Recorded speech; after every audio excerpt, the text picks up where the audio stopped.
大腿部后侧呀，相对来说呢比较简单。我们从这张剖面图上可以看到，主要就由这3块肌肉来构成，分别位于这个大腿后侧的左右两侧，内侧2块，外侧1块，然后分别结束在膝盖的左右两侧。首先我们来看第一块，从坐骨这个位置开始，然后它到胫骨后侧这个位置结束，也就是半膜肌它的起点和止点。它从这里附着点出发，它呢是有往内侧拐的一个趋势。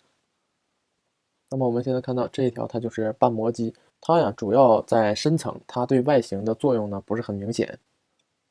然后我们从外侧去看啊，它的附着点呢在这里，然后呢它下面的这个附着点也叫结束点啊，在这里看不到。那我们在这个角度能够看到它的一少部分，看的并不完全。我们从外侧面看的话呢，大概就是这样的一个状态。那么现在还没有加入表层肌肉，所以在侧面看的话，能够看到一点。那这块呢就是半膜肌。那接下来我们来看下一块啊，这一块肌肉它上面的附着点呢在坐骨这里，然后它下边的这个附着点呢也叫结束点，在这个角度咱们看不到，咱们在哪个角度能看到呢？在右边的这张图，在前视图里能看到，它和缝降肌的结束点比较近，大概在这个位置啊，这个位置。接下来呢，我们来画一下它的完整形态。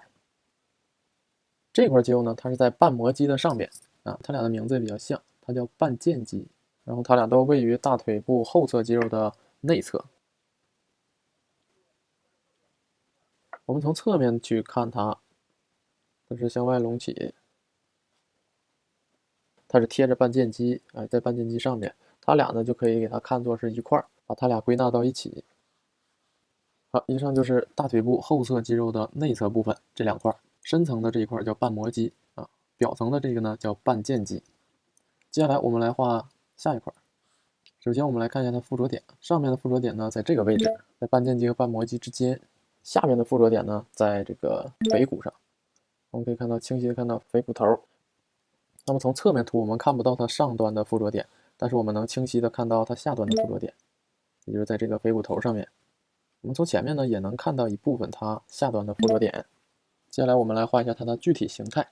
首先呢还是从它上端开始，这是它的上端的附着点，然后呢它是往外拐，从这个角度我们可以看到它能够挡住一部分这个股外肌，一直向下，一直向下。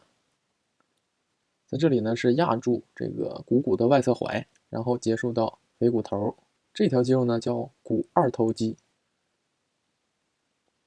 顾名思义呢，它也是有2个头，但是呢被遮挡住了。在这个角度呢，我们不用去做特别详细的具体分析，我们把这个股二头肌画成一块就可以了。然后下端外侧也是搭在这个外侧踝上，和这个半膜肌很像，都是搭在这块。它们呢是分别搭在左右两侧，有点这种对称感。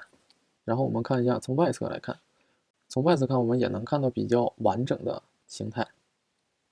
从外侧看呢，它的下端的形很清晰，包括我们在画人体的时候啊，在画这个腿部膝盖外侧的时候啊，这块呢也是影响外形的一个部分，就是股二头肌下端的这个部分，它和腓骨头相连接的这个部分。然后呢，从正面我们也能够看到一些股二头肌下端与腓骨头相连的这一块。